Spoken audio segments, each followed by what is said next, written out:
नमस्कार, आप देख रहे हैं न्यूज इंडिया। आपके साथ मैं हूं चारुल शर्मा। सीधा रुख करते हैं जौनपुर का, जहां मुख्यमंत्री इस वक्त कुछ बोल रहे हैं। बचाने के साथ साथ प्रत्येक के हाथ को काम देने का कार्य भी हमने केंद्र और प्रदेश सरकार ने यहां पर किया है। कोई बेरोजगार नहीं, हर एक को राशन कार्ड भी दिया गया, फ्री मैन योजना का लाभ भी दिया गया।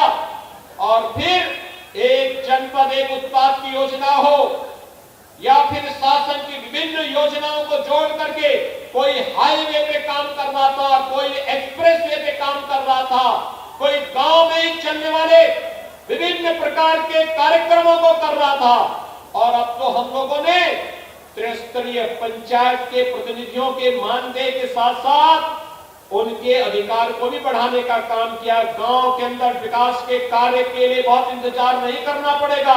विकास का कार्य गांव के अंदर त्वरित गति से आगे बढ़ सके, इसके लिए भी इस कार्यक्रम को आगे बढ़ाया है। निराश्रित महिला, विधवा महिला हो या वृद्धजन हो, इन सभी लोगों के मानदेय में सीधे बढ़ोतरी की गई है।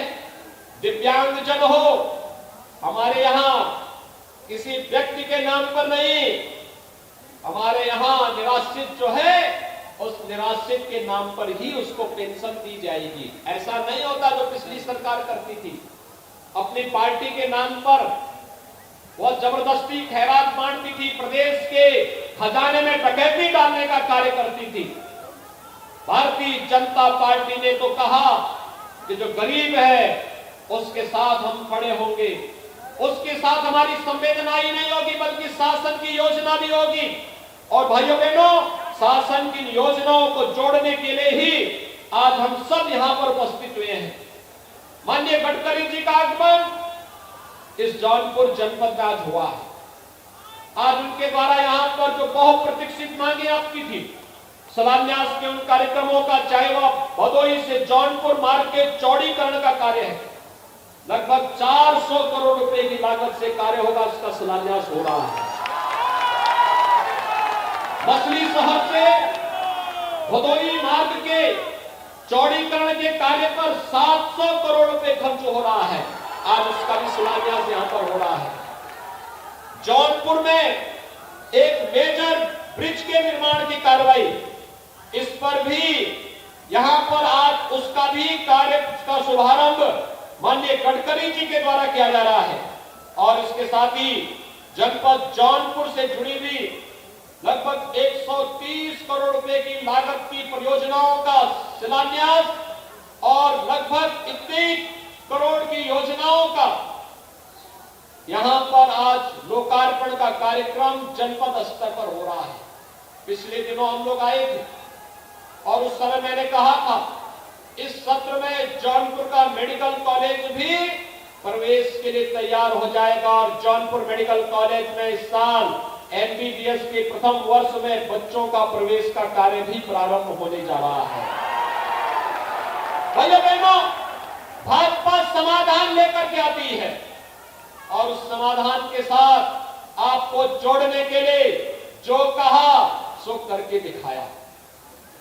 विकास हो, गरीब कल्याण हो या आस्था का सम्मान हो।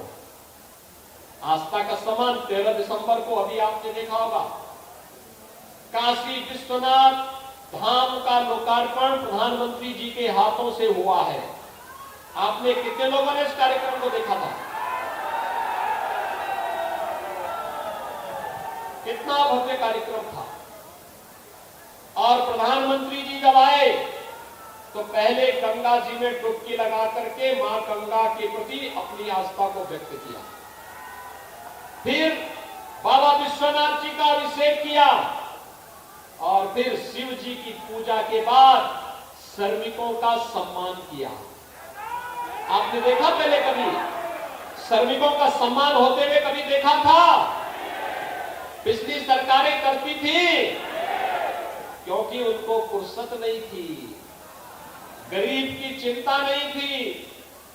पिछली सरकारें श्रमिक का मानदेय और उसका स्वयं के पारिश्रमिक पर ही डकैती डाल देती थी।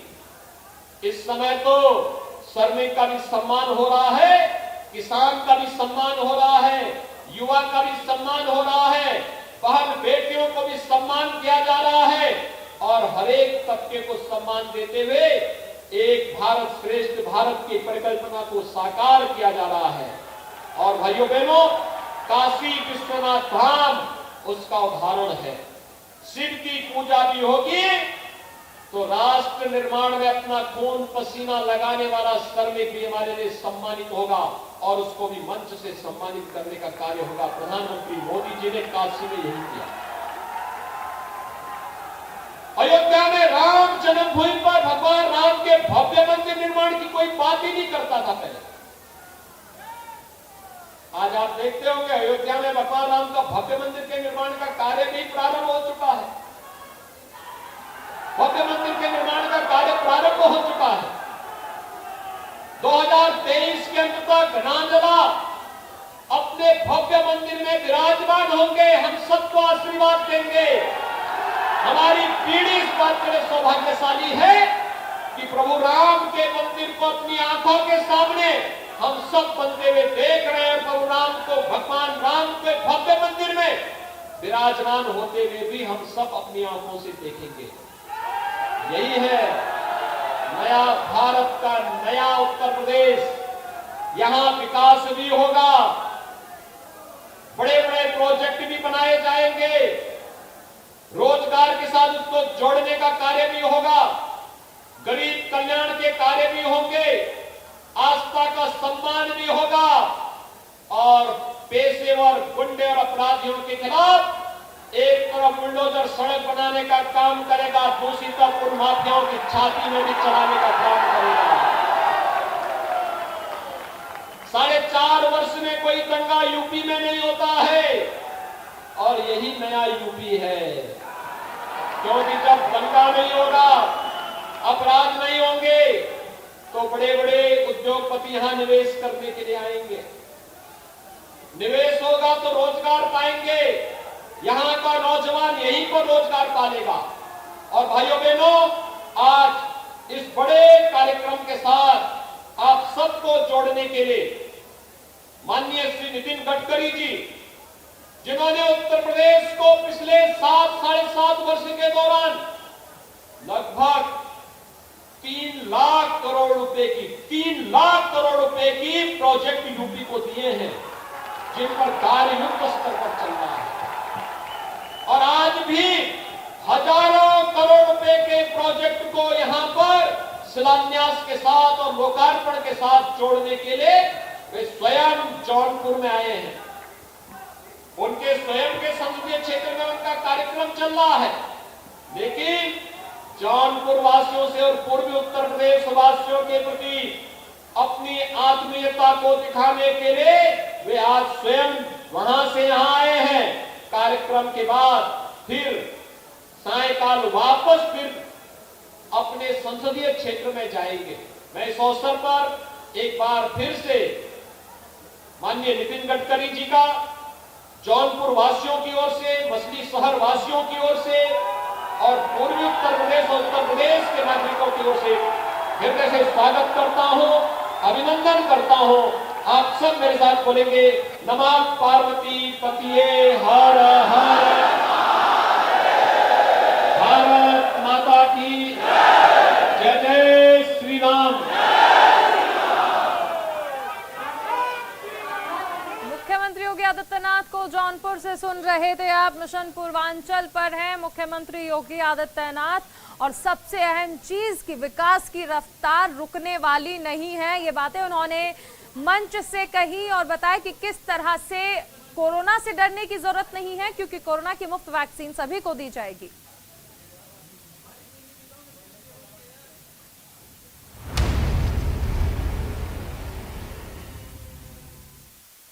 और अब रुक करते हैं इस वक्त की बड़ी खबर का। दिल्ली में ओमिक्रॉन से डरने की जरूरत नहीं है। दिल्ली के मुख्यमंत्री अरविंद केजरीवाल का बड़ा बयान। दिल्ली सरकार ने पूरे इंतजाम कर लिए हैं और दिल्ली में अस्पताल, बेड सभी के इंतजाम पहले से ही कर लिए गए हैं।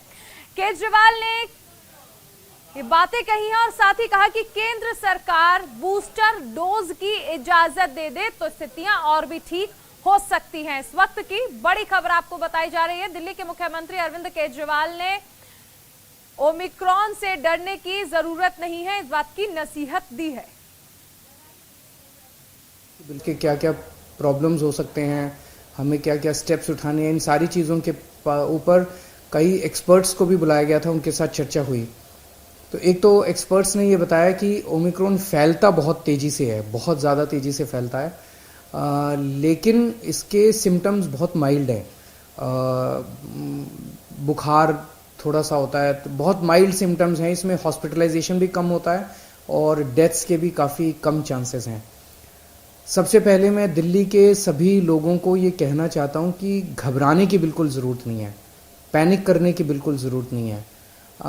पहली चीज़ तो जैसा मैंने कहा कि एक्सपर्ट्स कह रहे हैं बहुत माइल्ड है, लेकिन अगर आपको अस्पतालों की ज़रूरत भी पड़ेगी, दवाइयों की ज़रूरत भी पड़ेगी, तो दिल्ली सरकार ने सारे इंतज़ाम किए हुए हैं, अच्छे से इंतज़ाम किए हुए हैं। हॉस्पिटल्स भी मिलेंगे, बेड्स भी मिलेंगे, ऑक्सीजन की भी पूरी हमने व्यवस्था कर ली है, किसी तरह की कोई कमी नहीं होने देंगे। इसमें हमें ये लगता है, एक्सपर्ट से भी आज हमने डिटेल में चर्चा की, कि शायद सबसे ज़्यादा ज़रूरत पड़ेगी जो होम आइसोलेशन का हमारा प्रोग्राम है उसको और ज़्यादा सुदृढ़ करेंगे। होम आइसोलेशन के प्रोग्राम को, क्योंकि मोस्टली केसेस जो हैं वो घर के अंदर ही ट्रीट होंगे, तो 23 तारीख को मैं दोबारा एक होम आइसोलेशन के पूरे मैनेजमेंट के ऊपर उसको पूरा रिव्यू करने के लिए मैं एक मीटिंग रखूँगा, ताकि होम आइसोलेशन का हमारा प्रोग्राम जो है वो सुदृढ़ रहे। दूसरा, आज एक इम्पॉर्टेंट निर्णय ये लिया गया कि अभी जितने भी केसेस, कुछ दिन से केसेस बढ़ने लगे हैं, जैसे पहले रोज आ रहे थे 15 केसेस 20 केसेस, लेकिन कल 100 के पार कर गए, 100 से ज़्यादा केसेस आए हैं। ये केसेस कौन से हैं? क्या ये ओमिक्रॉन है या ये पुराने वाला वायरस है, नए वाला वायरस है? अभी तक केवल एयरपोर्ट पे जो लोग आ रहे थे उनकी हम टेस्टिंग कर रहे थे। अब हमने ये तय किया है कि सारे जितने भी पॉजिटिव केस दिल्ली के अंदर निकलेंगे सबको हम जीनोम टेस्टिंग के लिए भेजेंगे, कि 100% केसेस को ये टेस्ट करेंगे जो पॉजिटिव केसेस होंगे, कि इसमें इस व्यक्ति में कोरोना है तो ये कौन से वाला कोरोना है, ये डेल्टा वाला कोरोना है कि ओमिक्रॉन वाला कोरोना है।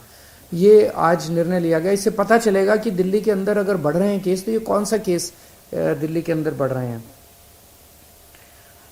एक मेरी सबसे हाथ जोड़ के निवेदन है, आजकल हम देख रहे हैं मार्केट में जाते हैं, इधर जाते हैं उधर जाते हैं, मास्क पहनना हमने बंद कर दिया। अगर हमारी सुरक्षा हमारे हाथ में है, सबसे इफेक्टिव मास्क है, तो मास्क पहनना शुरू कर दीजिए, दोबारा मास्क पहनना शुरू कर दीजिए। ये जो बार बार सरकार बोलती है, मैं बोलता हूँ आपको, ये मैं अपने लिए नहीं बोल रहा, ये आप ही की भलाई के लिए बोल रहा हूँ, आप ही के स्वास्थ्य के लिए बोल रहा हूँ। बीमार पड़ेंगे, कोरोना होगा, क्या फ़ायदा है? तो फिर से आपसे सबसे निवेदन है सब लोगों से कि मास्क दोबारा पहनना शुरू कीजिए। केंद्र सरकार से मेरा निवेदन है कि अभी दिल्ली में हमने लगभग 99% लोगों को फर्स्ट डोज दे दी है, 70% लोगों को सेकेंड डोज दे दी है। हम चाहते हैं कि अब बूस्टर डोज अलाउ की जाए, इस बारे में केंद्र सरकार परमिशन देता है। तो मेरी केंद्र सरकार से निवेदन है कि जो लोग 2 डोज ले चुके हैं उनको बूस्टर डोज देने की इजाज़त दी जाए, ताकि लोगों के अंदर लोग और सेफ हो सकें। दिल्ली में अब हमारे पास पूरा इंफ्रास्ट्रक्चर है, अगर बूस्टर डोज केंद्र सरकार अलाउ करेगी तो सबसे पहले हम अपने हेल्थ वर्कर्स को दे देंगे और फिर बाकी जनता को बूस्टर डोज दे सकते हैं। आज दिल्ली की कैबिनेट की भी मीटिंग हुई और उसमें एक सबसे अहम फैसला जो लिया गया वो ये कि दिल्ली टीचर्स यूनिवर्सिटी बनाने जा रहे हैं हम। दिल्ली में टीचर्स तैयार करने के लिए, अच्छी क्वालिटी के टीचर्स तैयार करने के लिए एक दिल्ली टीचर्स यूनिवर्सिटी बनाने जा रहे हैं। इसका एक कानून लाया जा रहा है और उस कानून को आज दिल्ली की कैबिनेट ने मंजूरी दे दी।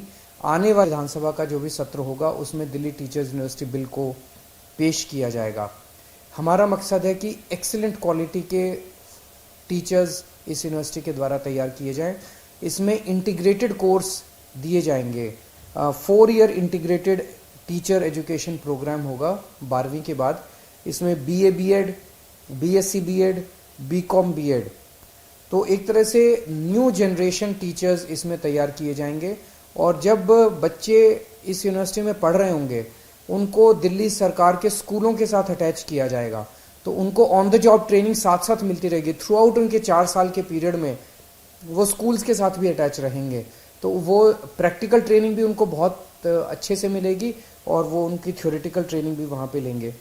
इसका एडमिशन जो है वो 2022-2023 का जो एकेडमिक सेशन है उसमें इसका एडमिशन।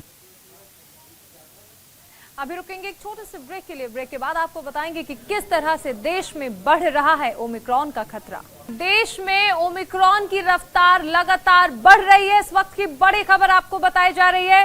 केरल में 4 और दिल्ली में 2 नए मामले सामने आए हैं और देश में कुल संक्रमितों की संख्या अब 161 पहुंच चुकी है। इस वक्त की बड़ी खबर आपको बता दें, देश में ओमिक्रॉन की रफ्तार थमने का नाम नहीं ले रही है। केरल में 4 नए मामले सामने आए हैं, वहीं दिल्ली में 2 नए मामले।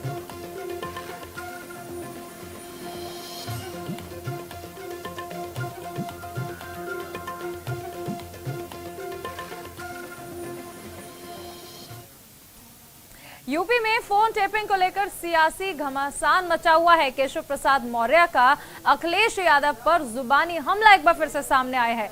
जांच से आखिर क्यों घबरा रहे हैं अखिलेश, ये बातें भी केशव प्रसाद मौर्य ने कही। क्या कुछ कहा उन्होंने, आइए सुनाते हैं आपको। उत्तर प्रदेश के उप मुख्यमंत्री केशव प्रसाद मौर्य जी हमारे साथ हैं। केशव जी, अभी जो जन विश्वास यात्राएं निकली हैं कल से भारतीय जनता पार्टी की, क्या उसका लक्ष्य है, कब तक होगा और क्या क्या मुद्दे आपको लग रहा है जन विश्वास यात्रा में उठाए? जन विश्वास का मतलब जन के आशीर्वाद से विजय प्राप्त करना, और विजय प्राप्त करके जो कुशासन को 2017 में उत्तर प्रदेश की जनता ने हटा करके भारतीय जनता पार्टी को सेवा का अवसर दिया था, फिर से अवसर जनता हमें दे, यह बात कहने के लिए हम जनता के बीच में जा रहे हैं। कल प्रधानमंत्री जी आपके क्षेत्र में जा रहे हैं, तो क्या क्या योजनाएं वहाँ पर, क्या क्या वहाँ पर कार्यक्रम होने जा रहा है? हाँ, निश्चित तौर से प्रयागराज मेरी कर्मभूमि है, लेकिन अब तो पूरे प्रदेश में जहाँ भी आ रहे हैं हम लोगों के लिए गर्व की बात है, प्रसन्नता की बात है। और कल का कार्यक्रम विशेष तौर से महिला केंद्रित है, बढ़िया कार्यक्रम होगा। महिलाओं को लेकर एक पार्टी और बहुत जोर शोर से वादे कर रही है, 40% टिकट देने की बात कर रही है प्रियंका गांधी। क्या लगता है इसका कुछ असर पड़ेगा? देखिए, जिनका खाता भी नहीं खुलने वाला है वो लंबी लंबी बातें करते हैं। केशव जी, एक सवाल, कल फोन टैपिंग का एक इशू अखिलेश यादव ने उठाया और कहा IT रेट्स ये निशाने पर लिया जा रहा है परेशान करने के लिए। घबरा क्यों रहे हैं? पंडित खेड़ा है साहब, वहाँ पे 2 साल जांच होगी, जांच में जो हो जांच कर रहे हैं, जांच एजेंसियां जो दोषी होगा उनको पकड़ेंगे, लेकिन इससे श्री अखिलेश यादव जी क्यों परेशान हो रहे हैं, ये मेरे समझ से परे है। तो ये केशव प्रसाद मौर्य जिनका ये कहना है कि अगर IT रेट्स हो रही हैं तो अखिलेश यादव आखिर डरे हुए क्यों हैं, इसके पीछे क्या कारण है? कल प्रधानमंत्री जी प्रयागराज जा रहे हैं और वहां पर उनके कई सारे कार्यक्रम हैं और केशव प्रसाद मौर्य की चूंकि वो कर्मभूमि है, इसलिए वो भी कल प्रधानमंत्री के साथ इस तरह की घोषणा, जो भी वहां पर कार्यक्रम होंगे उनके साथ मौजूद रहेंगे। राजबिस के साथ मैं विवेक तिवारी, न्यूज़ इंडिया, लखनऊ।